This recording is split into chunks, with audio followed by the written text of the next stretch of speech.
Оваа година седми пат поред во организација на локалната самоуправа на општина Кочани и основните училишта во општината беа одржани училишните општински лиги составени од спортските дисциплини футсал, кошарка машки и женски и ракомет машки.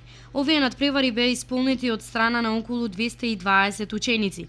Денеска на сите учесници во спортската сала на основното училиште Никола Карев им беа доделени дипломи и награди од локалната самоуправа на општина Кочани.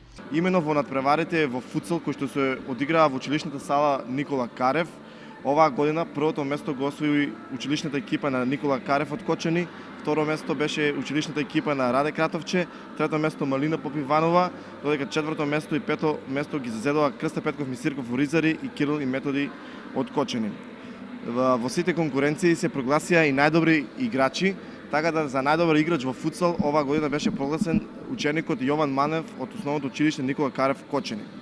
Во кошарка машки првото место го освои екипата на Кирил и Методи од Кочани, второ место Малина Попиванова од Кочани, трето место беше екипата на Никола Карев од Кочани и четврто место екипата на Раде Кратовче од Кочани.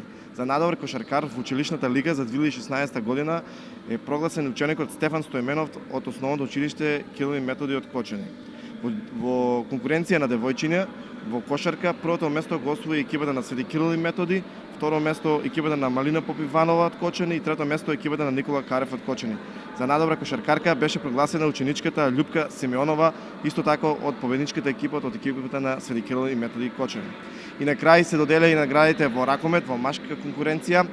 На овие надпревари учествуваат 4 екипи, 4 основни школи од градот Кочани. Првото место го освои екипата на Свети Кирил и Методи, второ место беше екипата на Никола Карев Кочани, трето место Малина Попиванова од Кочани и четврто место екипата на Раде Кратовче од Кочани.